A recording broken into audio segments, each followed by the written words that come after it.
कुरुंदवाड येथे किरकोळ कारणावरून खून करणारे 3 आरोपींना 12 तासात अटक.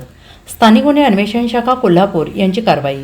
कुरुंदवाड पोलीस ठाण्याचे हद्दीत सिद्धार्थ चौक कुरुंदवाड येथे अक्षय चव्हाण राहणार मजरेवाडी यास यश काळे राहणार कुरुंदवाडी यांनी आणि त्याचे इतर 2 साथीदारांनी किरकोळ वादाच्या कारणावरून धारदार हत्याराने गंभीर स्वरूपाचे वार करून जीवे ठार मारल्याबाबत मयताचा भाऊ दिग्विजय चव्हाण यांनी दिलेल्या तक्रारीप्रमाणे कुरुंदवाड पोलीस ठाण्यात गुन्हा दाखल करण्यात आला. सदर गुन्ह्यातील आरोपींचा शोध घेत असताना पथकातील पोलीस अंमलदार संजय कुंभार आणि सागर माने यांनी माहिती मिळाली की सदर गुन्ह्यातील आरोपी यश काळे आणि त्याचे साथीदार हे खुनाचा गुन्हा करून शिरोली MIDC परिसरात लपले आहेत. तसे त्यांच्याकडे काळ्या रंगाची ॲक्टिवा गाडी आहे. त्या अनुषंगाने तपास पथकाने सुमारे 5 तास शिरोली MIDC परिसर पिंजून काढला. आरोपींचा शोध घेत असताना काळ्या रंगाची ॲक्टिवा गाडी शिळेफाटा रोडवर आढळून आली.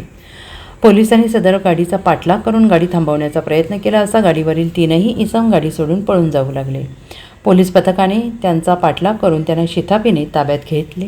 त्यांच्याकडे विचारपूस केली असता आरोपी यश काळे याचे आणि मयत अक्षय चव्हाण याचे एकमेकाकडे बघण्याच्या कारणावरून वाद झाला. त्यावेळी मयत अक्षय चव्हाण याने आरोपी यश काळे यास मारहाण केली आणि त्याचा राग मनात धरून वरील तिघांनी अक्षय चव्हाण याच्यावर धारदार शस्त्राने वार केल्याचे सांगितले. 3ही आरोपींना कुरुंदवाड पोलिसांनी ताब्यात घेतला.